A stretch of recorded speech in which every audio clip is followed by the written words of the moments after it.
नमस्कार दोस्तों, आपका अपने पसंदीदा चैनल में स्वागत है।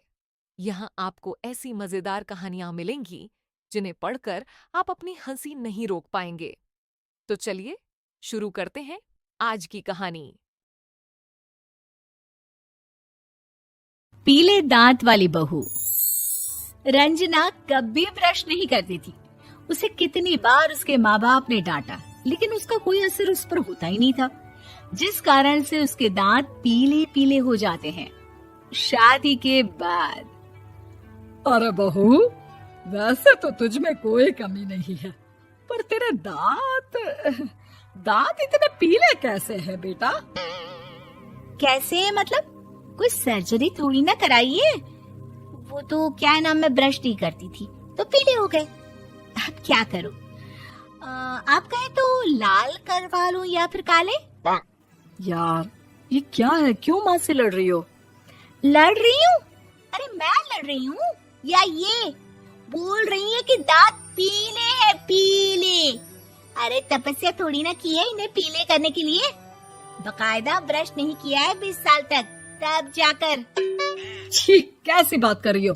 ये उस वक्त तो पीले नहीं थे जब हम लोग तुम्हें देखने आए थे। अरे तब साफ करवा लिया होगा डेंटिस्ट के पास जाकर।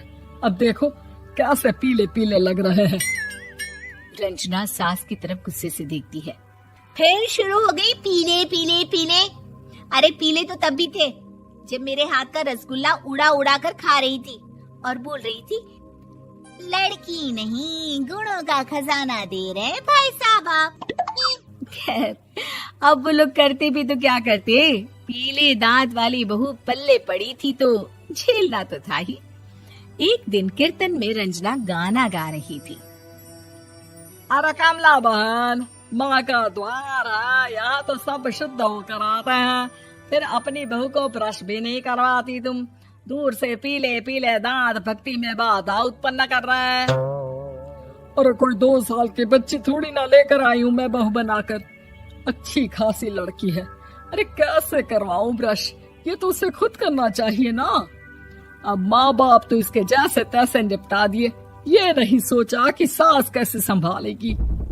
सास बहू को लेकर घर आ जाती है, लेकिन सोच लेती है कि अब इसे लेकर कहीं नहीं जाएगी। अगले रोज बहू कहती है, अरे क्या हो गया, मंदिर नहीं जाना क्या? कीर्तन का वक्त हो रहा है।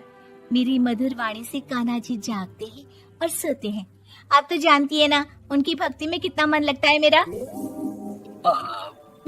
वो क्या है ना, तबीयत ठीक नहीं लग रही है मेरी, आराम करूंगी मैं।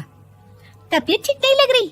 अभी तो मिथुन के गाने पर नाच रही थी आप, और अब बोल रही है कि तबीयत ठीक नहीं लग रही। अरे भक्ति में मन लगा लो सासू माँ, ऊपर जाना है, क्या मुंह दिखाओगी आप? हाँ? सास को बहू की बात पर गुस्सा आ जाता है। मैं क्या मुंह दिखाऊंगी, इसकी चिंता तो ना कर, समझी? अपने मुंह की चिंता कर, जो ये पीले पीले दांत लेकर हर जगह पहुंच जाती है। पता है लोग कितना मजाक बनाते हैं। ना जी ना, मैं नहीं जाना कहीं तेरे साथ।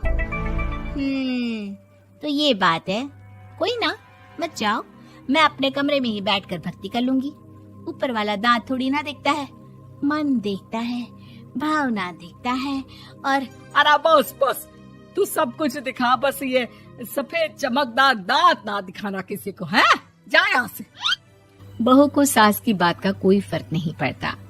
वो तो जैसी थी वैसी ही रह जाती है।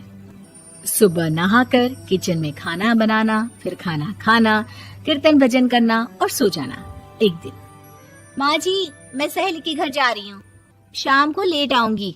हाँ हाँ, तो जाना, मैंने कौन सा तेरी आरती करनी है घर पर बैठकर। रंजना सहेली के घर जाती है, जहाँ वो पार्टी में जाने की तैयारी कर रही होती है। अरे शिखा, कहाँ जाने की तैयारी कर रही है? मैं गलत वक्त पर आ गई क्या? अरे नहीं यार, उल्टा सही वक्त पर आई है। मैंने ये साड़ी और ज्वेलरी निकाली है यार, शाम को इनके ऑफिस की एक पार्टी में जाना है। बताना कैसा लग रहा है ये सब? नहीं यार, इस ड्रेस के साथ तो वो वाली ज्वेलरी अच्छी लगेगी। हाँ हाँ सही बोल रही है, मैंने ध्यान ही नहीं दिया। वैसे तो हमेशा से मस्त फैशन सेंस रखती है। तो बड़ा जाती होगी ना पति के साथ पार्टी में। रंजना कुछ नहीं बोलती, बस सोचती है कि यार काश ये बात सही हो जाती। पर मैं क्यों नहीं जाती पार्टी में? क्या इन लोगों की कोई पार्टी होती नहीं होगी? रंजना घर आती है और रात में पति से सवाल करती है, एक बात बताइए, आप मुझे किसी पार्टी में क्यों नहीं ले जाते? क्या आपके यहाँ ऑफिस में पार्टी नहीं होती? पति बेचारा क्या कहता कि दांत पीले हैं तुम्हारे इसलिए। अरे कोई पार्टी होती नहीं हम लोगों के ऑफिस में, तो कहाँ से लेकर जाऊं? और मार्केट, मॉल, कहीं वीकेंड घूमना, कहीं तो। अरे यार, सारे हफ्ते में एक छुट्टी मिलती है, तो सोचता हूँ कि आराम ही कर लूं। क्यों? रंजना मन मार के रह जाती है। पहले कभी सास के साथ मंदिर जाया करती थी, लेकिन वो भी सास ने ले जाना बंद कर दिया। घर बैठी बैठी रंजना बोर हो जाती है। तभी उसे आइडिया आता है और वो मायके जाने का सोचती है। सासू माँ, 2 दिनों के लिए मम्मी के घर जा रही हूँ। अच्छा अच्छा, ठीक है, आराम से जा।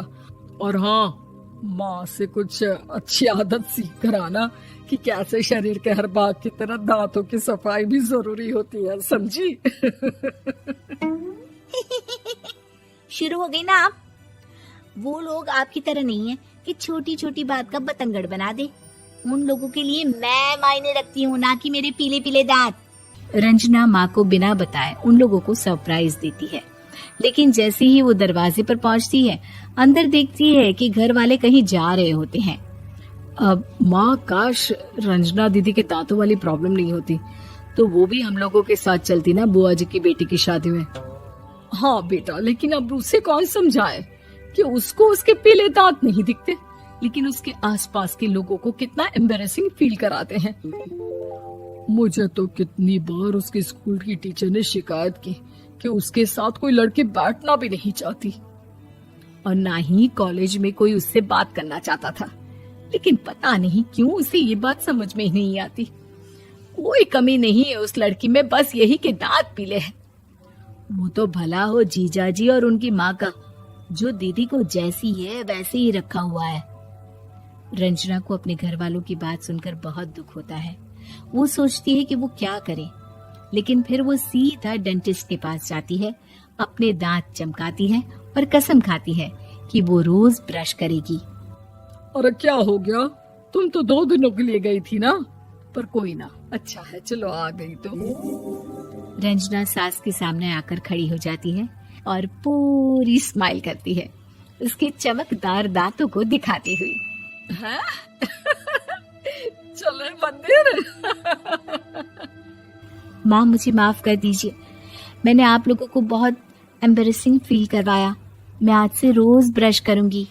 तो दोस्तों, मुझे उम्मीद है कि आपको कहानी पसंद आई होगी। अगर आपको पसंद आई हो तो कृपया सब्सक्राइब करें और मजेदार कहानियों के लिए बने रहें। मैं आपसे एक नई कहानी के साथ मिलूंगा। तब तक हंसते रहिए। अलविदा।